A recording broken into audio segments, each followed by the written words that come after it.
consciência negra, ela é uma reflexão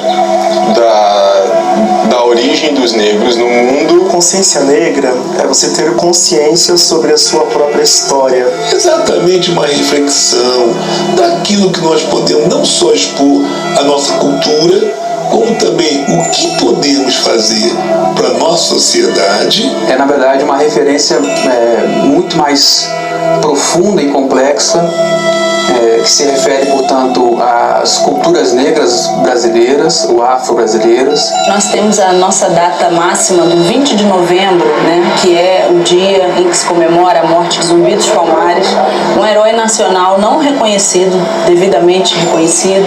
Eu tinha o complexo de ser negro, porque todo negro era ladrão, safado, bandido, entendeu? Era burro, não sabia de nada. Consciência negra é um termo que ganhou notoriedade na década de 1970 no Brasil, em razão da luta de movimentos sociais que atuavam pela igualdade racial, como o Movimento Negro Unido.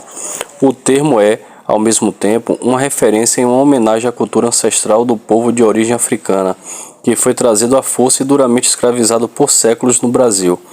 É o símbolo da luta, da resistência e a consciência de que a negritude não é inferior e que o negro tem seu valor e seu lugar na sociedade. Muitas pessoas, erroneamente, dizem que não se deve celebrar a consciência negra, e sim a consciência humana. Isso, no entanto, é uma ideia que pode até ter surgido com boas intenções, mas acabou prestando um desserviço à luta contra o racismo e a favor da igualdade racial. Historicamente, a sociedade sustentou-se por meio de uma relação desigual entre pessoas por vários fatores. Os principais fatores de desigualdade são gênero, cor da pele, sexualidade, condição socioeconômica.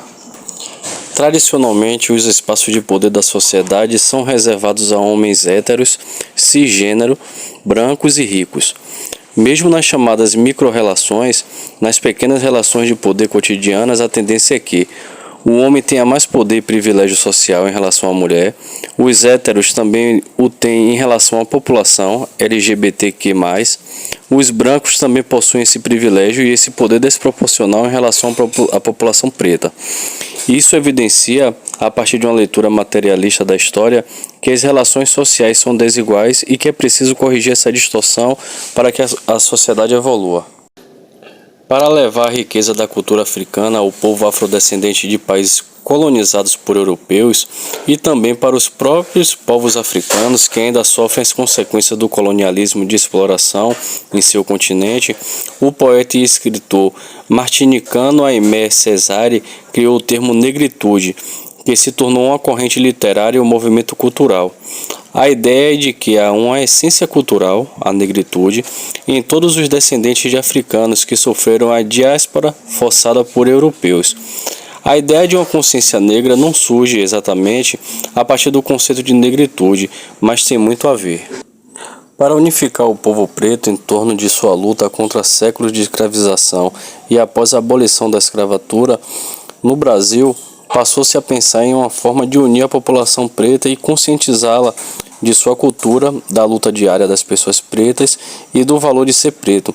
O objetivo é ainda parecido com o da negritude, mas vai além, pois indica às pessoas pretas que, apesar de elas não ocuparem muitos lugares de destaque na sociedade dominada por pessoas brancas, elas merecem destaque por sua intensa luta. A consciência negra é um misto de conscientização da importância do preto na sociedade, do reconhecimento do valor, da cultura e da luta de pessoas pretas que não se calaram e levantaram a cabeça contra o racismo.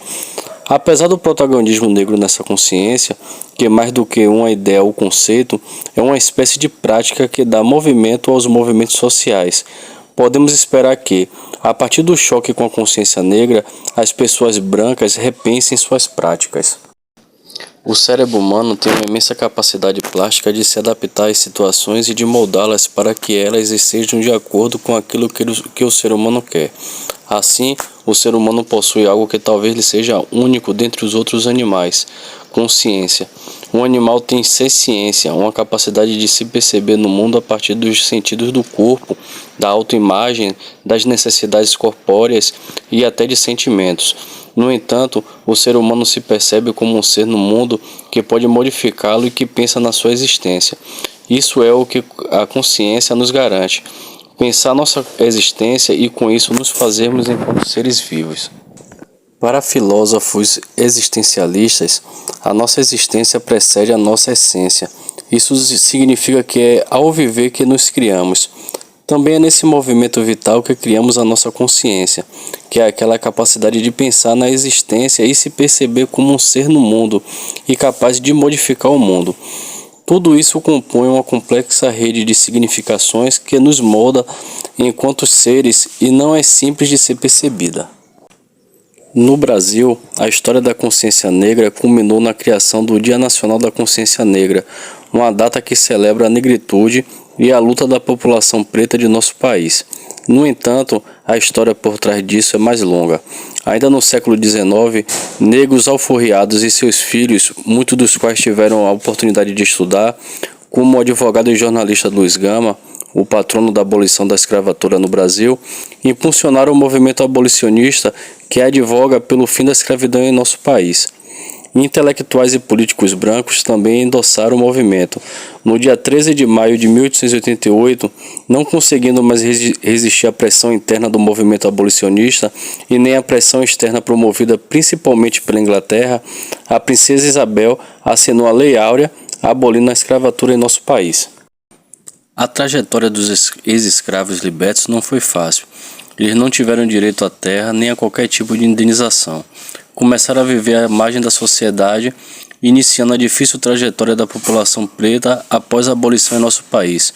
Mesmo compondo uma comunidade em sua maioria pobre e marginalizada, a cultura negra com suas ricas raízes africanas continuou se desenvolvendo.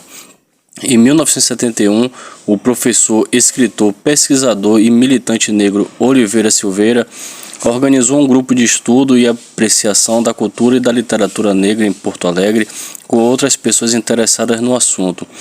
O grupo propôs a criação de uma data comemorativa que simbolizasse a união e a luta do povo negro. O dia 20 de novembro foi escolhido por ser o dia da morte de Zumbi dos Palmares, personalidade considerada símbolo de luta e resistência contra a escravidão. O grupo sofreu certa perseguição, pois, na ocasião de seu nascimento, o Brasil viveu o auge dos chamados anos de chumbo da ditadura militar. No entanto, os movimentos sociais que atuavam em defesa da população negra cresciam cada vez mais em nosso país. Em 1978, inclusive, foi criado no Brasil o Movimento Negro Unido, o MNU. Em 1988 foi promulgada a atual Constituição Federal de nosso país, apelidada pelo deputado Ulisses Guimarães como Constituição Cidadã. Ela recebeu esse carinhoso apelido por ser resultado de uma intensa consulta popular de vários setores da sociedade, representados por deputados e por movimentos sociais que puderam participar das sessões de criação e votação do texto constitucional. Um dos principais estabelecidos na Constituição é a igualdade e o veto à discriminação por qualquer motivo, inclusive racial.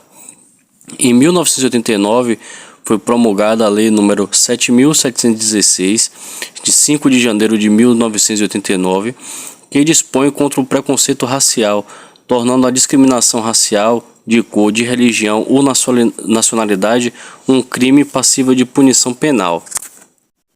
Zumbi dos Palmares é tido como uma das maiores personalidades representativas da força e da luta da população negra em nosso país.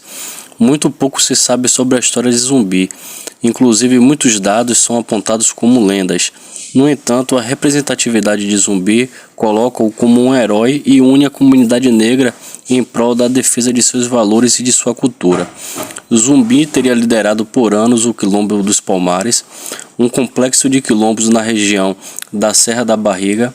Na época, a região pertencia à capitania de Pernambuco, sendo atualmente o estado de Alagoas. Dados apontam que a morte de Zumbi teria ocorrido em 20 de novembro de 1695, em combate e fuga.